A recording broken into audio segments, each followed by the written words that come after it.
What's going on, everybody? GMD Geek here with another video. This time on how to stay safe on the interwebs while you're out there doing your daily fun, whether you be gaming, whether you be working, whether you be surfing, whether you be helping your kids with their daily schoolwork. I have a couple ideas that will help keep you safer. I also want to shed a little light on some misinformation out there or misunderstood applications that are used for securing your assets.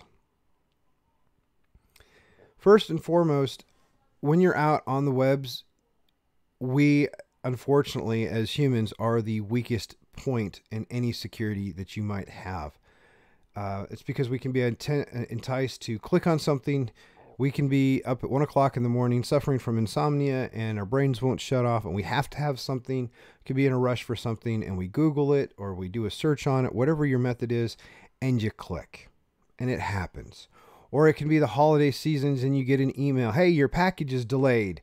For its status update, click here. I cannot tell you how many times I know people click on types of emails just like that. They get their boxes infected and the life gets a little bit more crazy because of that. So hopefully what I want to do is shed some light on how to be a little bit safer, how to layer some defenses, because none of them by themselves are perfect. None of them themselves will prevent it all. Even then, several of them, when they're combined together, you're still able to be compromised. I also want to state something as well for all the people that responded. Well, if you've been on a Mac, ladies and gentlemen, I hate to tell you this, this is 2020. There are just as many viruses out there for Macs and vulnerabilities and exploits for Mac as there are for Windows and for Linux. Okay? So please move past 20 years ago or 10 years ago when it wasn't like that. Macs are used commonplace now, so is iPhones, all that stuff's out there. Attack methodologies have been automated and become more sophisticated, and they still just have the play on the human nature of all of us to click and listen. All right? So please be safe when you get emails or anything like that. Some typical notes here. Anybody, you'll never get an email from your bank or anything asking for your password. If you go to a site, you get directed and they want you to put in a whole bunch of credential information for an account that you already have. Chances are not so much, and it's probably bad. It's probably a site made to look like what you're trying to do, but it's not. My recommendation is, if in doubt, don't open it. If in doubt, don't use it. And if you're really, really curious and you really want to find out if something's going on with whatever service it is, manually go to the site yourself. Not via the email, not for the pop-up or anything like that. Go to the site yourself, log in, and figure it out. Because most of the time, not always, but most of the time, it's probably something malicious. All right, there are services. I know everyone out there likes to have free. Gmail provides mail. Yahoo provides mail. Hotmail provides mail. Outlook provides mail from Microsoft. All these services, fantastic. I don't have to pay for any of this stuff. It's free, everybody. So they do some due diligence and due care, and they provide you some layers of security. But if you want more above and beyond, you're going to have a pro email service. I know Microsoft has some. I don't know what Gmail does. There's some other ones out there. And then there's some emails out there that I wouldn't touch because they don't offer any type of security and are constantly getting owned. That being said, let's talk about a few other tools in the shed to help you secure and provide some layer. I'm going to talk about layering here because, again, before, as I said, not any application is perfect on their own, especially when we're talking about your home environment. Okay, you have firewalls that come from your ISP or run on your local system. That's a first level of defense. Most people don't understand how to configure those. I'm not going to go into it, but you can turn them on. Chances are most of the time they do a pretty decent job. If you're gaming and you're streaming and all this stuff and you want to open up a firewall, please do some research. Make sure you just don't put your gaming box out on the World Wide Web and bypass all the rules that are there on the firewall by default to protect you and expose yourself even more. Try to educate yourself on that. Typically, you'll get some documentation from your firewall, or you can go out and read about it. If you have one, you don't understand it, and you have questions, hit me up on the Discord, hit me up in the comments below. We can talk about it. So you got those firewalls. Most people aren't going to mess with all that stuff. What you can mess with and use are here. First one we're going to talk about is a virtual private network, okay? A VPN. And I'll put some links for those in the below. Everything I talk about, I'll have links for in the list to the description down below. There's going to be a lot of links, okay? Because I'm not going deep dive. That'd be just a really long video. VPN. What is a VPN? Virtual private network.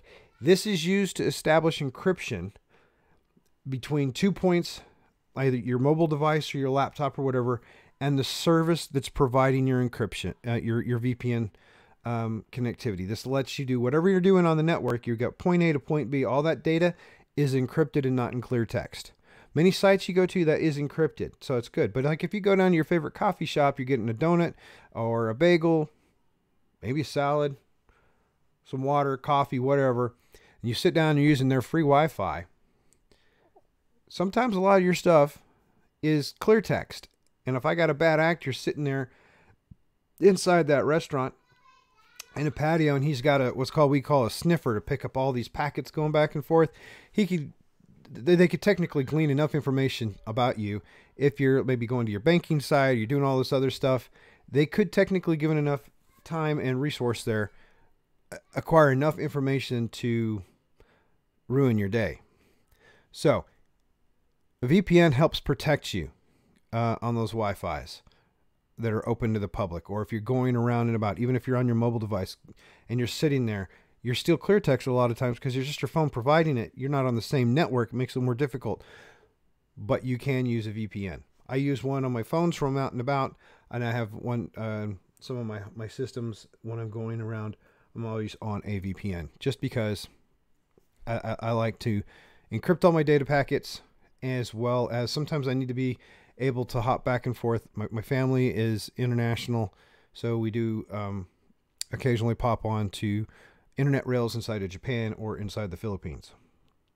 So that's what a VPN is. A VPN is not endpoint software that detects, scans, or prevents malicious email or malicious malware from installing on your device. It is not that.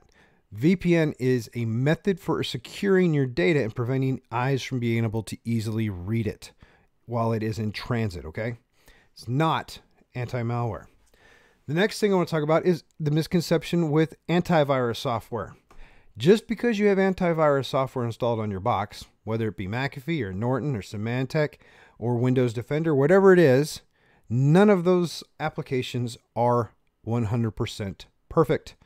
I think the statistics a long time ago or last year or something was like 30% or something are caught and current. You've got a lot of stuff. It's all signature based. You got everything that's known is still not 100% fully caught. And you don't have user behavior analytics, as it's called, that might detect things when your box starts acting differently. That's some more expensive end software that you would have to have for that type of alerting. And that's more often than not found inside an enterprise or work environment. So antivirus is not going to protect you 100%. For you to think that you are, I can click on whatever I want, my antivirus is going to catch it. No, that's not how it works. I'm sorry to tell you this. Even if you pay $30 for a year or a month or whatever it is for your service, it's not like that. It's not 100% effective. Okay. You've got to layer your defenses here to hedge your bets to try and build yourself some more. So I use a VPN and I use antivirus software. My personal preference, I don't pay for anything because I don't think there's anyone out there that's worth paying for that's affordable on a home front. So I do the default and go with Windows Defender for a lot of that stuff. And I use Malwarebytes once a week. Okay. Both of those are free. Malwarebytes you can pay for. I go with the free version because it does a really great job with browsers. Okay. So I clean all that stuff up. So those are the first two things I got to do to help secure my home and myself from being compromised. All right. Actually three.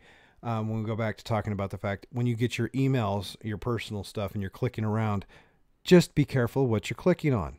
So this leads me to the third one. There are tools out there such as VirusTotal, URLscan.io, and a few others that you can go to. So if you have a link and you're like, I don't know if I want to click on that, but I really want to, but I don't know if I should, you can right click, copy the link, take that link and paste it into, say, VirusTotal. Let me go ahead and pull one up here. This is a go-to for me. VirusTotal.com. come over here, you can put in URL, and you can say, you know what, let's just do for Google's www.google.com. We all know it's not malicious, but this is going to toss that URL through the fork. And as you can see here, there's like 76 different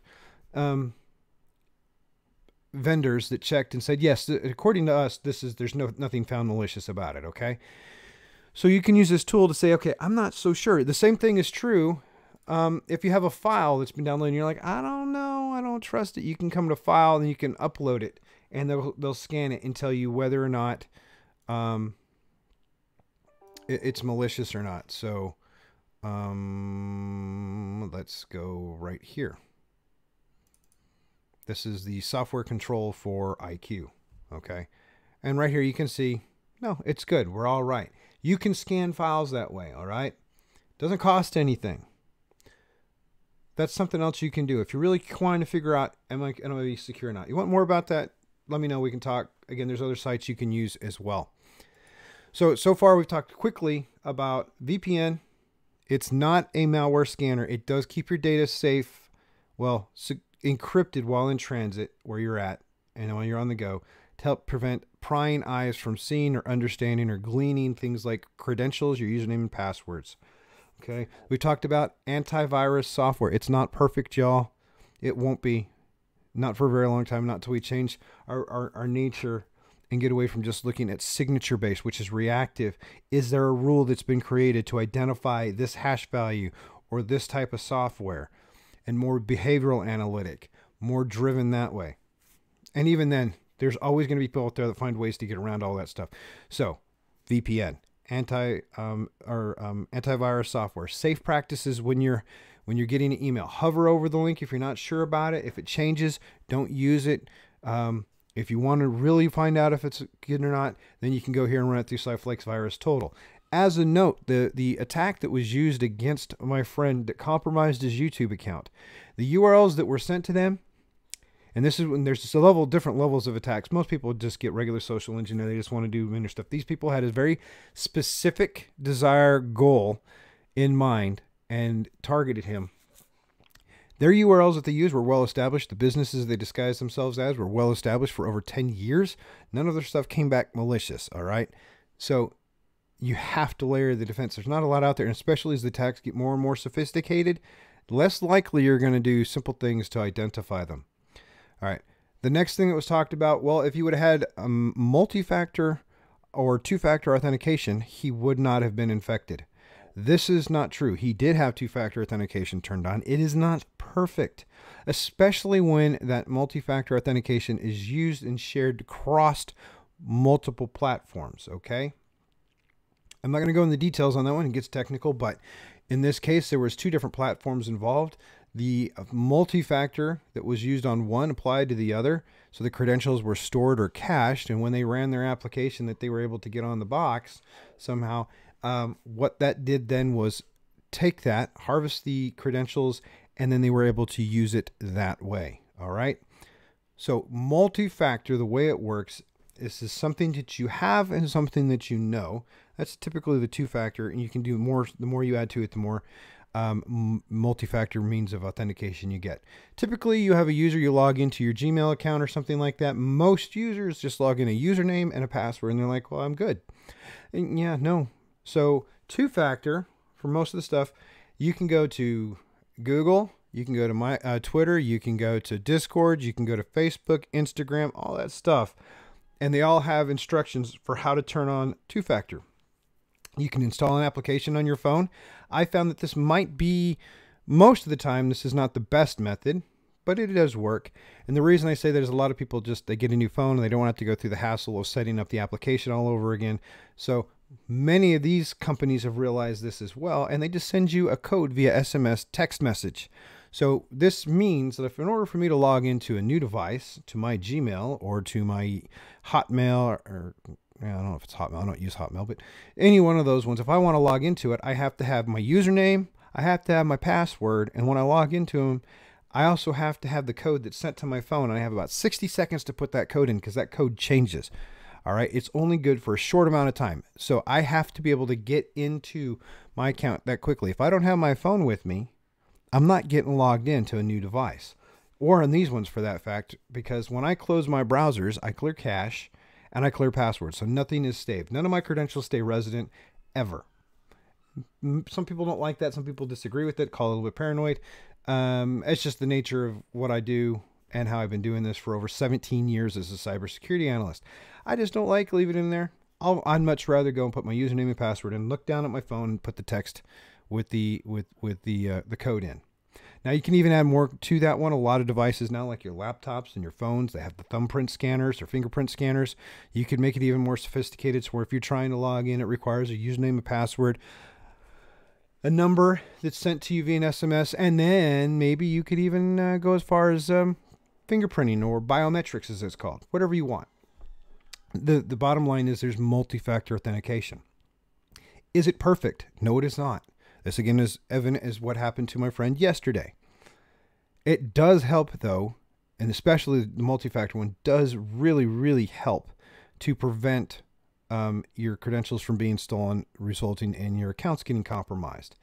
A more sophisticated attack will find a way around that, but that's a different story on how that works. If you really like to talk about it, hit me up. I'll feel free. I would love to talk about this stuff all day long.